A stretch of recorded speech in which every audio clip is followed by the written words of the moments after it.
আসসালামু আলাইকুম। Welcome to my channel yummy food creation. আমি আজকে আপনাদের সাথে দারুণ মজার একটা কেক তৈরি করব।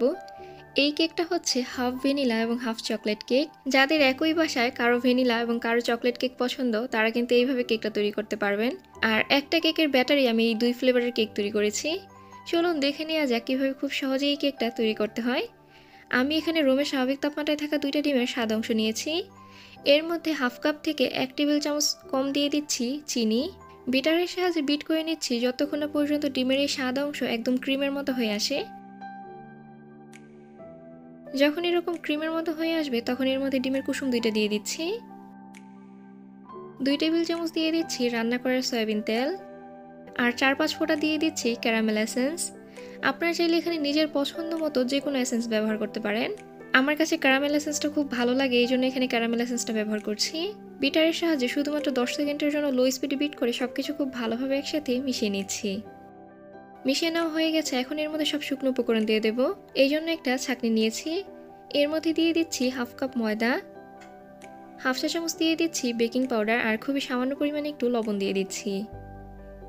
এখন এই সব কিছু খুব ভালোভাবে একসাথে চেলে নিচ্ছি। চেলে নেওয়া হয়ে গেছে, এখন একটা স্প্যাচুলার সাহায্যে খুবই আলতোভাবে সবকিছু একসাথে মিশিয়ে নিচ্ছি।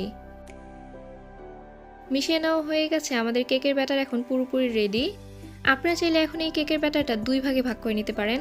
আমি আর আলাদা করে 2 ভাগে ভাগ করছি না, আমি অনুমান করে এখান থেকে অর্ধেকটা পরিমাণে কেকের ব্যাটার দিয়ে দিচ্ছি। আর এই কেকটা আমি 7 ইঞ্চি সাইজের একটা মোল্ডে বেক করব। আপনারা চাইলে 6 ইঞ্চি সাইজের মোল্ডেও বেক করতে পারেন। বাকি যে কেকের ব্যাটারটুকু রয়েছে তার মধ্যে সামান্য পরিমাণে একটু চকলেট ইমালশন দিয়ে দিচ্ছি। আর 1 টেবিল চামচ দিয়ে দিচ্ছি কোকো পাউডার।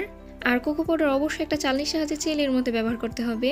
এখন স্প্যাচুলার সাহায্যে আবারও আলতোভাবে সবকিছু খুব ভালোভাবে একসাথে মিশিয়ে নিচ্ছি।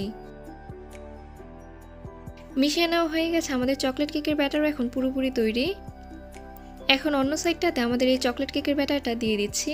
এতে করে আপনাদের আলাদা করে আর ভ্যানিলা কেক এবং চকলেট কেক বেক করতে হবে না, খুব সহজে এভাবে একটা মোল্ডেই বেক করে নিতে পারবেন। হালকা ট্যাপ করে বেক করে নিচ্ছি। এই কেকটা বেক করার সময় আমার সাথে একটা দুর্ঘটনা ঘটেছে। ওভেনটাকে আমি 180 ডিগ্রিতে 10 মিনিটের জন্য প্রিহিট করে কেকের মোল্ডটা দিয়ে দিচ্ছি।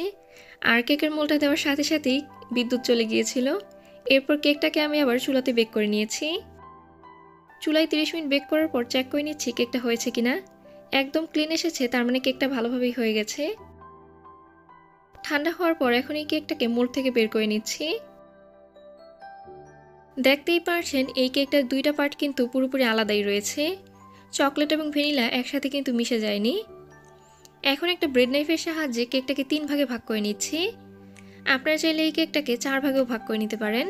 আর আরেকটা ব্যাপার হচ্ছে, ভ্যানিলা কেকের চাইতে চকলেট কেকটা কিন্তু একটু শক্ত বেশি হবে, কারণ এর মধ্যে আমরা পরবর্তীতে আবার কোকো পাউডার অ্যাড করেছি। ডেকোরেশনের জন্য এখন এই কেকের উপরে প্রথমে দিয়ে দিচ্ছি মিল্ক সিরাপ। এই মিল্ক সিরাপের রেসিপি আমি কয়েকদিন আগে আপনাদের সাথে শেয়ার করেছি, লিঙ্কটা আমি ডিসক্রিপশন বক্সে দিয়ে দেবো, আপনারা অবশ্যই চেক করে নেবেন। এখন কেকের ভ্যানিলা পার্টে হোয়াইট চকলেট গানাশ এবং চকলেট কেকে ডার্ক চকলেট গানাশ দিয়ে দিচ্ছি। এইভাবে কেক বেসের মধ্যে গানাশ ব্যবহার করলে কেকের স্বাদ কিন্তু অনেক বেড়ে যায়। এখন এর উপরে হুইপড ক্রিম দিয়ে দিচ্ছি। প্যালেট নাইফের সাহায্যে ক্রিমটা খুব ভালোভাবে চারিদিকে ছড়িয়ে দিচ্ছি। একই রকমভাবে কেকের প্রতিটা লেয়ারে মিল্ক সিরাপ, চকলেট গানাশ এবং হুইপড ক্রিম দিয়ে দিচ্ছি। কেকের সর্বশেষ লেয়ারটাতেও কিন্তু আমি মিল্ক সিরাপ এবং চকলেট গানাশ দিয়ে দিচ্ছি।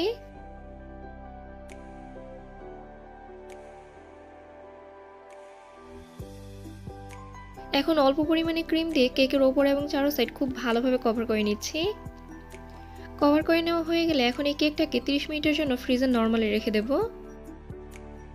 30 মিনিট পর কেকটাকে ফ্রিজের নরমাল থেকে বের করে এর উপর এবং চারো সাইড ক্রিম দিয়ে খুব ভালোভাবে কভার করে নিচ্ছি। এই পর্যায়ে একটু বেশি পরিমাণে ক্রিম দিয়ে কভার করে নেবেন। এরপর পরবর্তীতে ব্রেড নাইফ এবং প্যালেট নাইফের সাহায্যে অতিরিক্ত ক্রিমটা সরিয়ে নিতে হবে। কেকটা ডেকোরেশনের জন্য আমি যে হোয়াইট চকলেট গানাশ নিয়েছি তার মধ্যে আমি সামান্য পরিমাণে একটু অয়েল বেস হোয়াইট কালার দিয়ে দিচ্ছি, কারণ হোয়াইট চকলেট গানাশ কিন্তু একদম পুরোপুরি সাদা হয় না, আর আমি কেকের উপরটা একদম সাদা চকলেট গানাশ দিয়ে কভার করতে চাচ্ছি। কালারটা ভালোভাবে মিশিয়ে নেওয়া হয়ে গেলে পাইপিং ব্যাগের সাহায্যে এখন এই গানাশ কেকের উপরে দিয়ে দিচ্ছি। আপনারা চাইলে পাইপিং ব্যাগ ছাড়া একদম সরাসরিও দিয়ে নিতে পারেন। সম্পূর্ণ গানাশটা দিয়ে দেওয়া হয়ে গেলে প্যালেট নাইফের সাহায্যে এখন এই গানাশটা খুব ভালোভাবে চারদিকে একটু ছড়িয়ে দিচ্ছি। যেহেতু এখন শীতের দিন, গানাশের কাজ করতে কিন্তু একটু কষ্টই হবে। আর কেকটা যেহেতু ফ্রিজ থেকে বের করে নিয়েছে, গানাশটা কিন্তু কেকের উপরে দিতে না দিতেই সেট হয়ে যাচ্ছে। এখন একটা স্টার নজলের সাহায্যে কেকের নিচে একটা বর্ডার তৈরি করে নিচ্ছি। আপনার স্টার নজল 3 নামে এই নজলটা বেকিং টুলবক্সেই পেয়ে যাবেন। পাইপিং ব্যাগ দিয়ে ডার্ক চকলেট গানাশের সাহায্যে এখন এই কেকের উপরে কিছু দাগ কেটে নিচ্ছি।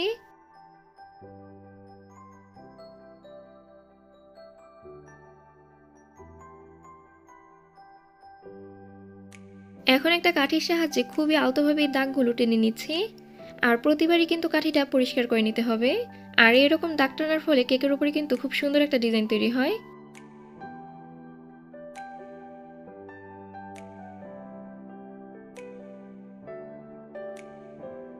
ডার্ক চকলেট গানাশের সাহায্যে আমি কেকের সাইডে একটা বর্ডার তৈরি করতে চেয়েছিলাম। আসলে অতিরিক্ত শীতে গানাশটা একদম শক্ত হয়ে গিয়েছিল।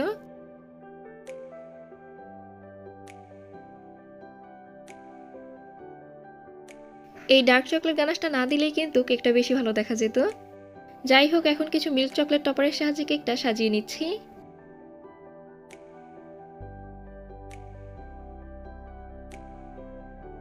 কেকের উপরে একটা ফুল তৈরি করে এর উপরে একটা চেরি দিয়ে দিচ্ছি।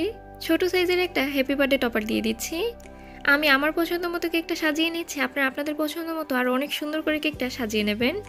কেকের উপরে কিছু ফন্ডেন্টের ফুল তৈরি করব। এই জন্য ফন্ডেন্ট ম্যাটের উপরে সামান্য পরিমাণে একটু কর্নফ্লাওয়ার ডাস্ট করে নিচ্ছি। অল্প পরিমাণে একটু ফন্ডেন্ট নিয়ে টাইলস পাউডার বা সিএমসি পাউডার দিয়ে এটাকে খুব ভালোভাবে একটু শক্ত করে নিতে হবে।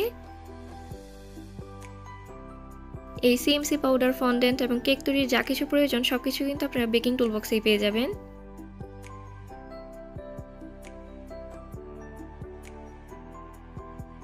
এখন একটা ফন্ডেন্ট কাটারের সাহায্যে ছোট ছোট কিছু ফুল তৈরি করে নিচ্ছি।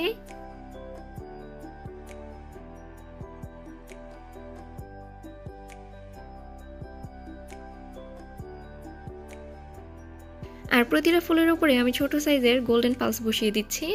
আর বাকি ফুলগুলো আমি একটা এয়ারটাইট বক্সে ভরে রুমের স্বাভাবিক তাপমাত্রাতে রেখে দিচ্ছি। এই ফুলগুলো দিয়ে আপনারা পরবর্তীতে যে কোনো কেক ডেকোরেশন করে নিতে পারবেন।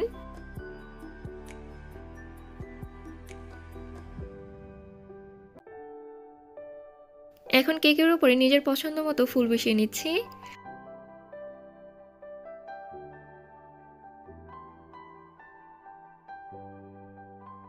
আমার half vanilla half chocolate cake এখন পুরোপুরি তৈরি। আর এই কেকটা 1.5 পাউন্ডের হয়েছিল। আশা করি আমার আজকের এই সহজ কেকটা আপনাদের কাছে ভালো লেগেছে। ভালো লেগে থাকলে প্লিজ আমার চ্যানেলটা সাবস্ক্রাইব করবেন। আর যারা সাবস্ক্রাইব করেছেন তাদেরকে অসংখ্য ধন্যবাদ। সবাই অনেক বেশি ভালো থাকবেন, সবাই সবার জন্য দোয়া করবেন। আল্লাহ হাফিজ।